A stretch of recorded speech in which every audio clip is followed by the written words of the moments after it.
the podcast, The Loving Cup, Elevate Your Gratitude. And we're live today from the Seneca Falls studios of FingerLakes1.com. And today's Friday, June 8th, 2018. So welcome. So my guests today are from an organization that is a really big part of the community here in Seneca Falls, the Seneca County House of Concern. So I'd like to welcome Olan Mack and Kristen Bryan from the Seneca County House of Concern. Welcome. Thank you. Thank you. It's good to have you here, and I'd like to ask you to do something we do on each show, which is to have you each introduce the other. So, Olan, would you introduce us to Kristen? Be more than happy to. Let me first state that I've been with the agency almost 2 years now, so I've been with the Seneca County House of Concern almost 2 years now. And the young lady sitting to my left made the transition so smooth. She has such leadership skills in terms of showing me around, showing me the ropes, explaining to me the work that we did, the clients that we serve, the processes that we do there. She's been wonderful. She's been great. I actually don't know where I would be without her, where the agency would be without her. And without further ado, Miss Kristen Bryan, our pantry manager at the Seneca County House of Concern. Well, thank you for that introduction, Olan. That was lovely. And this is Olan Mack, our director of House of Concern, who has really been really nice to work with. He's made the transition just really easy, and he's wonderful to work with. Perfect. Good. Well, welcome to both of you. So let's talk about gratitude a little bit for yourselves, and then we'll talk about gratitude in the House of Concern. So if you can share with us something that you're most grateful for in your own life from the past year. Well, Kate, I'll start off, and I'll say I would like to believe that I'm display gratitude on a daily basis. So I'm happy, and most people that know me or meet me, when asked how am I doing, I always try to say that I'm blessed, because regardless of whatever situation I may be dealing with personally, both in my work and in my life experiences, I've seen things can always be much, much worse. So on a day-to-day basis, I'm happy for simple things, for waking up in the morning, for being relatively in good mental health, for being in good physical health, for being employed, and things like that, for my loved ones, for my family. So I'd like to say, I know you asked about the last year, but I'd like to believe that day to day I'm happy that I'm blessed to be here and dealing with people and have family that love me and have a job that I'm able to help people. Wonderful. How about for you, Kristen? I feel just truly blessed with my family, my job, the people I work with, all the people that we serve. It's just, they're amazing, and I just love everything that we do to help others. I just love helping others. Beautiful. So you talked in general, but is there something, if you were to think about your whole life, is there something that jumps out for you that you're just most grateful for, that you would add to what you had just shared with my first question? I'm very grateful for my parents. So without my parents, naturally I wouldn't be here. And my parents, I think, taught basic kindness. Love your neighbor, be there for others. To whom much is given, much is required. Those types of things, to love your family and your brothers and your sisters. And then, they teach you other things. They kind of sort of taught you about cleanliness and chores and about cleaning up. And they taught you about having a job and taught you about having bank accounts and paying bills. So many things that I'm a product of came from them. And so I'm very, very grateful that I had them. Some people don't have the blessing to have both parents. Some people have different life experiences, but I'm very, very grateful that I had my parents.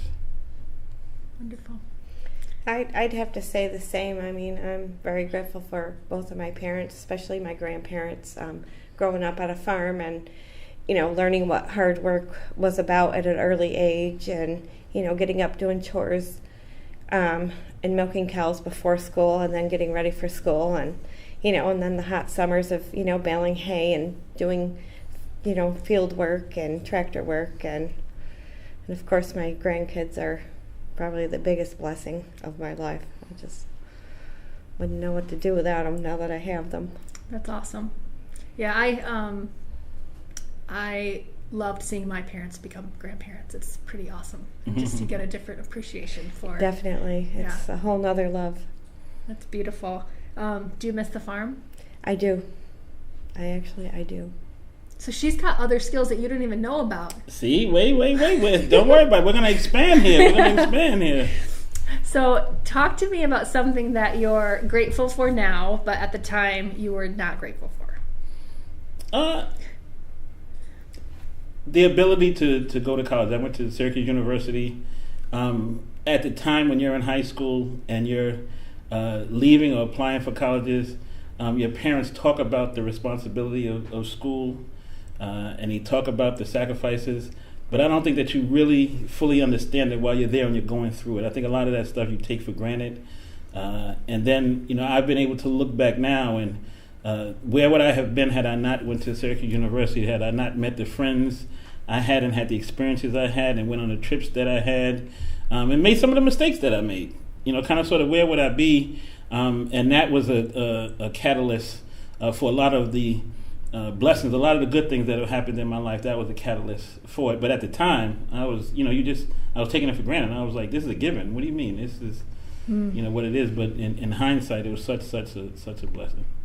Did you grow up in Syracuse? New York City. Okay. And so you came to Syracuse for college and you stayed? Yes, ma'am. Awesome. Yes, ma'am.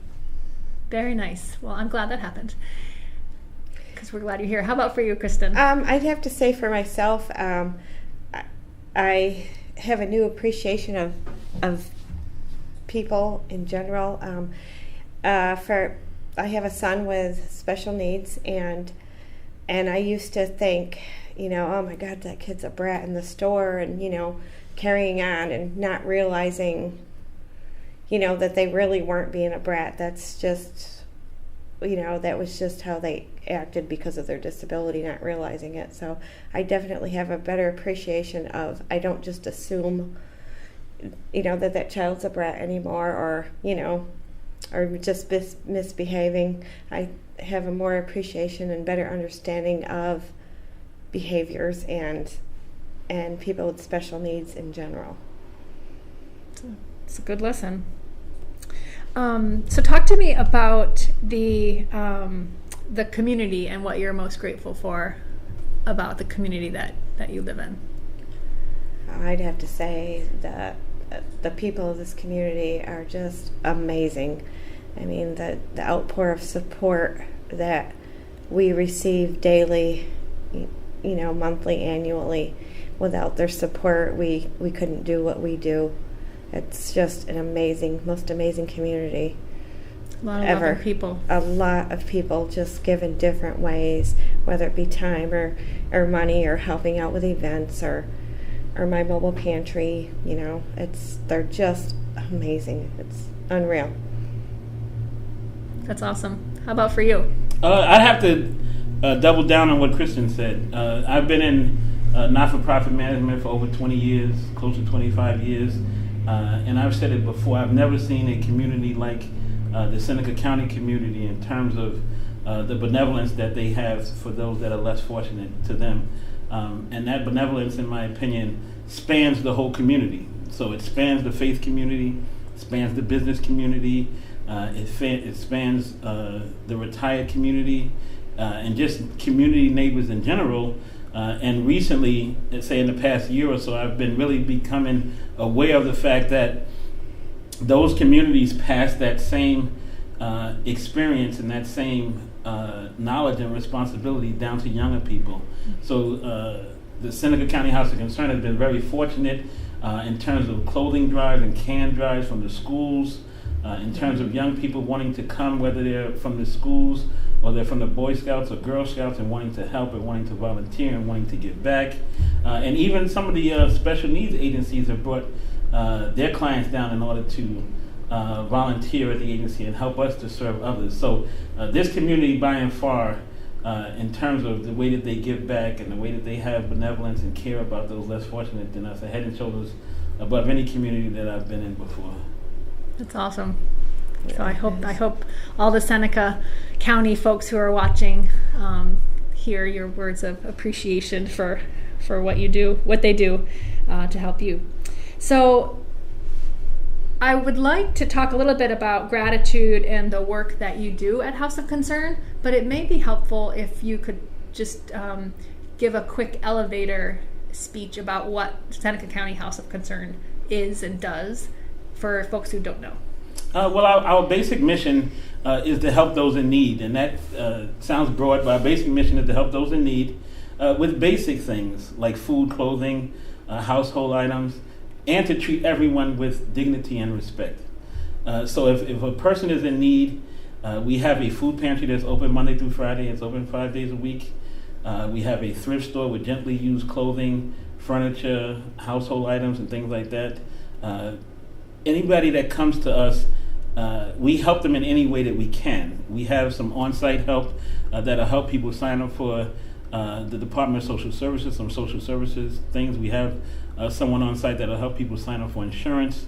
We have network throughout the community, so if someone comes in and sits down and is talking to us about a need, whether it's a housing need, an employment need, a healthcare need, a mental health need, a substance abuse need, all of those things, if we can't help them directly, we've networked with the community, and we have community partners that we can refer them to that can help somebody. So it sounds broad and it sounds basic, but we really would like people to know that we're there to help them. So if you're in need, come see us, especially if it's food related, especially if it's clothing related, especially if it's something in terms of your household. And if we can't help you directly, we will definitely give you a referral or talk to you about the resources that are in the community that are able to help people. And when did you start? October this year will be 2 years that I've been there. The agency has been there for 49. Next year, yay, we'll be there 50 years. So you're gonna have a party. So yes, ma'am. That's a year-long plan. We hope. So we hope that it's a year-long plan. But we've been here since '69. So we've been here 49 years, serving the residents and the community of Seneca County. Wonderful. Mm-hmm. Anything you want to add about?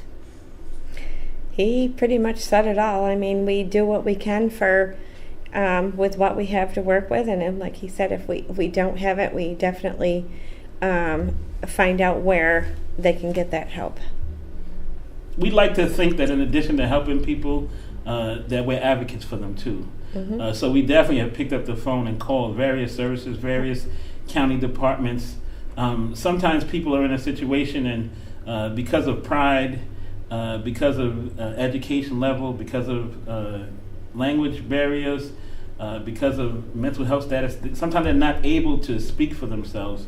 So we do a lot of advocacy work over there. They come in and we do the intake, and we pick up the phone. I mean, we've called, like I said, the county departments. We've called medical facilities. We've called landlords. We've called law enforcement officers. So we definitely try to advocate for the people that come see us. We try to do the best we can for them. That's wonderful.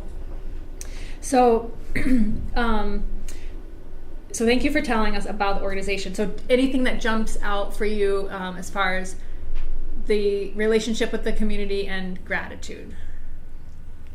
Yeah, I would have to say, a lot of our clientele are very, very grateful for everything, that we help them with.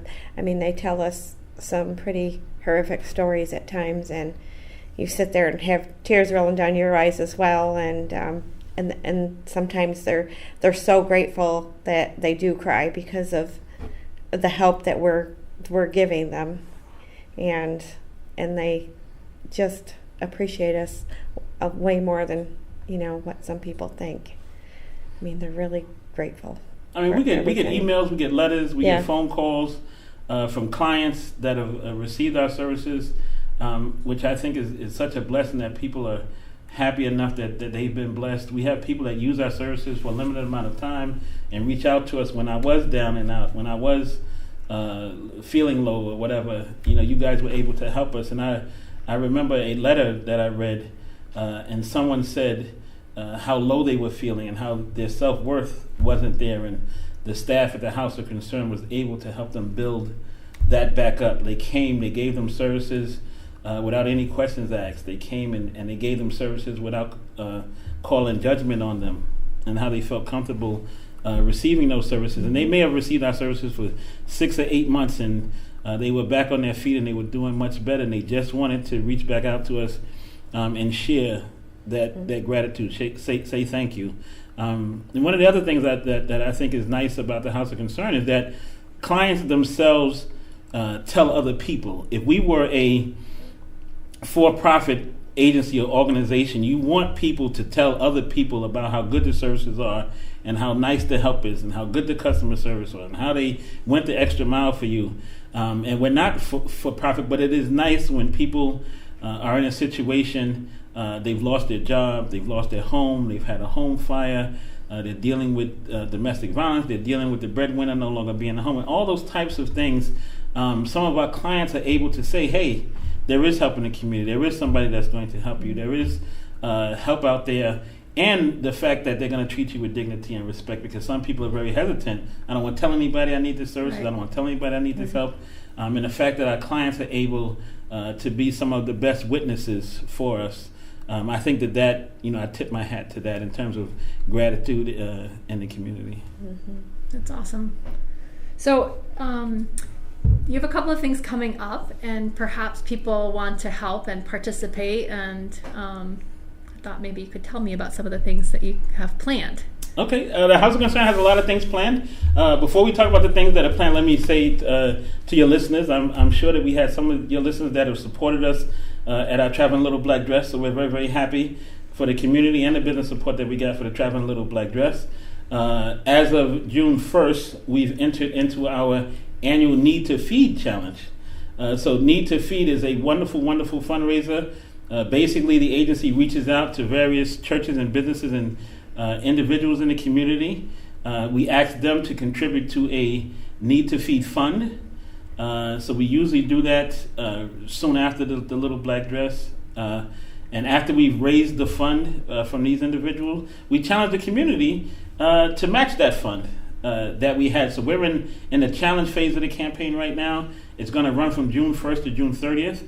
And we're just asking people to help us to help their neighbors. You can give monetary donations. You can go to our website and our Facebook. You can give monetary donations. You can mail monetary donations to the House of Concern, 35 State Street, Seneca Falls, New York, 13148. I almost gave my home zip code. And we're going to be accepting them through the end of the month. So that's happening. And one of the wonderful things about Need to Feed is if you want to give a food donation, then we're going to match the food donations to the dollar amounts. So if the community would much rather bring us a case of peanut butter or bring us a case of canned food or a case of tuna fish or something like that, those contributions are going to count just as if one can equals $1. Those contributions are going to count the same for Need to Feed.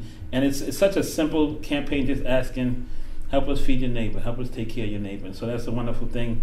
June 1st through June 30th, please help us to help your neighbors. We have the Color Run coming. It's a wonderful program. It's a 1 mile walk/run.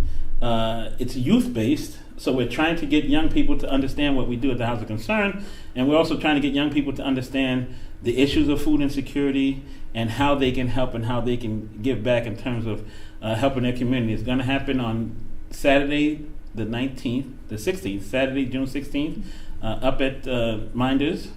They're going to have a 1 mile track spread out for them. So it's going to be a fun time. They're going to come. They're going to get covered with powder, and it's all for a good cause. So we're really, really looking forward. This is the second year that we're doing that. We have some help from the business community, and the notice is out in all of the elementary schools, all of the schools throughout the county. So we're really looking forward to that.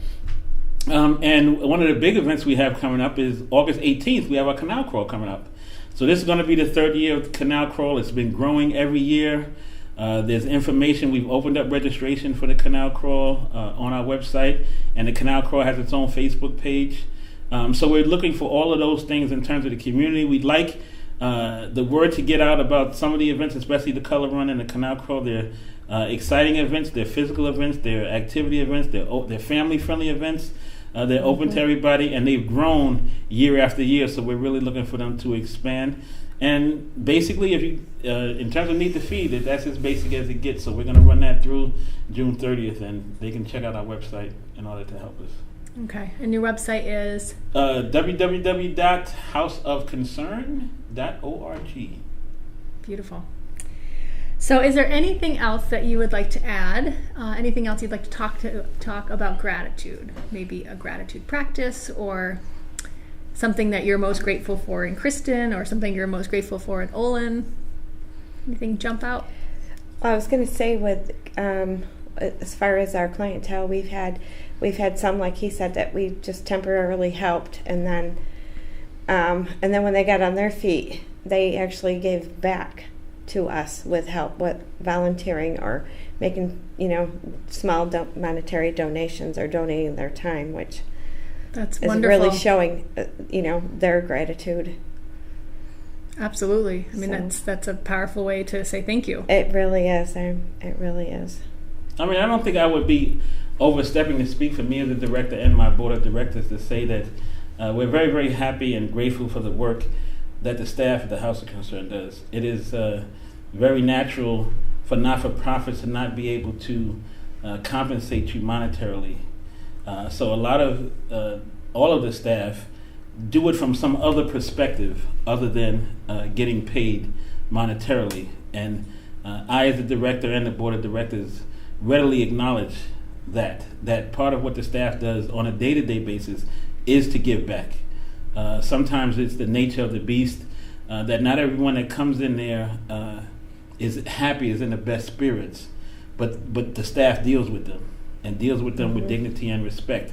99.9% of the people that come into the store, come into the agency, are in need. But there's probably that 1% of people that come in that are trying to beat the system or kind of sort of get over, and the staff is able to, even in spite of that, to deal with them and to help them and to assist them. So I don't know where the agency would be without the staff that we have, and I think I speak for the board of directors. And I tip my hat to the board of directors. Boards, anyone that's ever been on a not-for-profit boards, there's a lot of work to be done.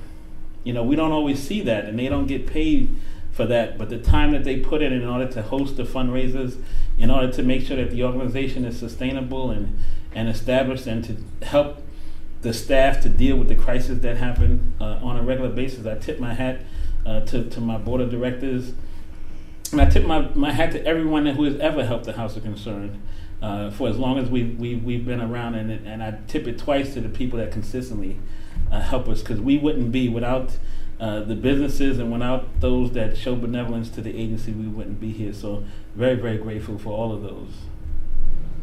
Perfect. So if someone wanted to, so you said they could send donations, but what if somebody wanted to bring food items? Are there things that you need more than other things? Like, is there a top 10 list of things that you always need? Yes.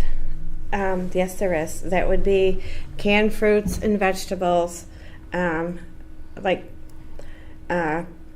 meats like Spam and tuna fish and canned chicken, spaghetti sauce. I mean, these are things we use every day. And like box meals like macaroni and cheese, like Hamburger Helper, that are easy, simple, meals that go with, with the meat that we're giving them. Okay. So I would say all those are things we go every day, and cereal, soup. Okay, and then do you need things like paper products and hygiene products and those kinds of things too? Absolutely. Okay. Absolutely. Because those are things, they can't buy with their SNAP, and some of them don't even get monetary from the county. Okay. So absolutely. So like diapers and wipes and those absolutely, kinds of things diapers, for children. wipes, bar soap, dish soap, laundry soap. And especially the bigger size diapers, because kids seem to be a lot bigger, and they're still, they're still under 2, but they need a size. They need a size 5 or 6 diaper. Okay, so if someone sees a sale, they should stock up on a couple extra packs and drop them off to you. Okay. Scarf them up. All right. Good. Anything else before we wrap up? Katie, thank you. You've been an advocate and an ally and a supporter of the agency for as long as I know, and I've known you, and I sincerely and humbly thank you for all that you've done in your various capacities in the business world, as well as you as being a resident of the community. So I thank you for all that you do, man. Thank you. Yes, That's thank you. Very kind. Thank you. And I could always use help at my mobile pantries, and they're always on the second Wednesday of each month from 2:30 to 4:30. Okay, so mobile pantry, where do you go? House of Concern. Okay, so you take the pantry to other parts of the county? No, we have Okay. a mobile pantry come to our facility, Okay. and we distribute that food. So there's So you need help unloading that food on those unloading pallets. and giving it out. Yes, So, and handing it out. Okay. so Monday through Friday we do a regular pantry, what is known as a regular pantry. Once a month we do a pantry with no restrictions. So people come in, we get a delivery from Food Link. People come in, we serve 120 to 100, almost 200 families every month, and they just walk in. They give us their name, their family size, and they walk in and they get a box. They get a box of whatever's been delivered that day from Food Link, but with no restrictions. Right. Okay. Okay, and that is on which day? It's the 13th of this month. Okay, so if people want to volunteer, they should just contact you through the Right. website. And if you go to the website, we have volunteer applications. So if you go to the Yep. website, you can fill out the volunteer applications. If you call the agency, 315-568-2433, you can ask specifically for Kristen or for the pantry manager, and she'll tell you how to volunteer specifically for the mobile pantry. Okay, because there may be some students that need to get some hours in, so next Wednesday they could Absolutely. give some volunteer hours. Absolutely. Okay, well I hope you get some extra I hope so volunteers. too. Thank you. So that does bring us to the end of our time today. So thank you for tuning in. Have a blessed day and share your gratitude. We'll be back in a couple of weeks with more guests. Thank you. Thank you.